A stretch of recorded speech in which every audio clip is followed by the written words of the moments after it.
Hello बच्चों, चलिए प्रश्न को पढ़ते हैं और समझते हैं। एफ एक्स बराबर 3x+2 और बटे में है 5x-3।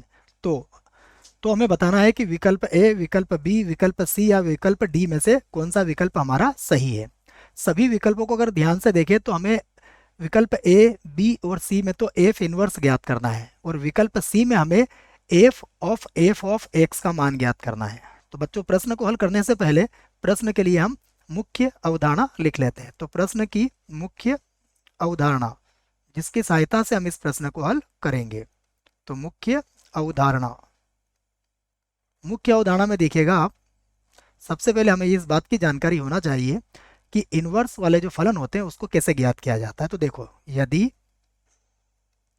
यदि y बराबर कोई फलन होता है एफ एक्स, तो देखिए इस स्थिति में यदि आप f को इधर लाते हैं तो x बराबर बन जाता है एफ इनवर्स y।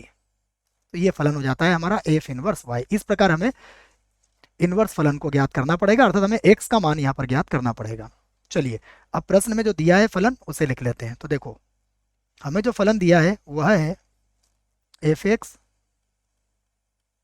बराबर 3x+2 और बटे में है 5x और -3। ये फलन हमें दिया हुआ है। अब हम यहाँ पर कहेंगे यदि एफ एक्स किसके बराबर हो, y के बराबर हो। यदि एफ एक्स वाई के बराबर है तो x बराबर क्या हो जाएगा, x बराबर हो जाएगा एफ इनवर्स y। तो अब देखिए हम समीकरण 1 को हल करते हैं। तो अब समीकरण 1 में देखिए एफ एक्स का मान रख देंगे हम। तो अब एफ एक्स का मान क्या रखेंगे हम यहाँ पर, y, और ये हो जाएगा 3x+2 और बटे में आ जाएगा 5x और माइनस का है 3। इसका गुणा कर लेते हैं। देखो, तो ये बनेगा 5xy और माइनस का 3y। तो ये बन गया 5xy और माइनस का 3y और बराबर कितना आ गया, बराबर है 3x+2। यहाँ से हम x वाले पदों को एक तरफ कर लेंगे। तो यहाँ होगा 5xy माइनस का 3x और 3y को बराबर के इधर ले आएंगे हम। तो ये प्लस का 3y हो जाएगा और प्लस का 2 हो जाएगा। यहाँ से देखिए हम x का मान निकालने के लिए x को कॉमन ले लेते हैं। तो यहाँ से मैं x को कॉमन ले लेता हूँ। तो अब मेरे पास बचेगा 5y -3, है ना। एक नहीं 3 बचेगा बच्चों, गलती से यहाँ पर क्या बचे, मिलेगा हमें 3। और यहाँ पर देखिए, यहाँ पर होगा 3y और प्लस का 2। अब हम इसे बटे में ले लेते हैं तो हमें x का मान आ जाएगा। x का मान होगा 3y प्लस का 2 और बटे में होगा 5y और माइनस का 3। ये हमें x का मान मिला।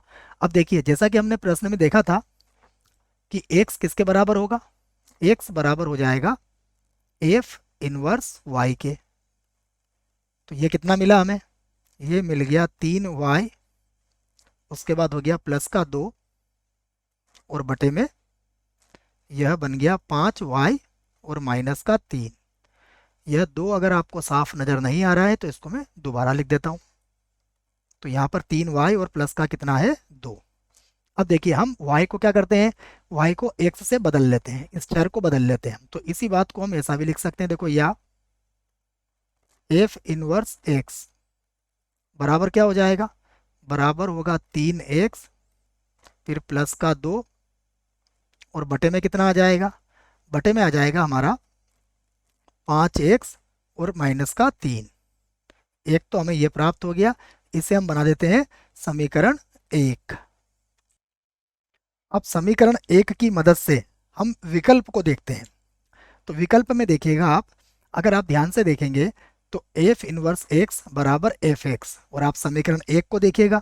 समीकरण 1 को अगर आप देखें तो 3x+2 5x-3। अर्थ यह हुआ कि मैं इस बात को ऐसा समझा देता हूं आपको कि एफ इनवर्स एक्स जो है वह किसके बराबर आया, एफ एक्स के बराबर आ चुका है। चलो इसको मैं बना देता हूं समीकरण 2। तो इसका अर्थ यह हुआ कि पहला विकल्प जो है हमारा वह क्या है, सही विकल्प है, पहला विकल्प हमारा सही विकल्प है। इसका अर्थ ये हुआ कि हमारा विकल्प बी गलत है और विकल्प डी भी हमारा गलत होगा।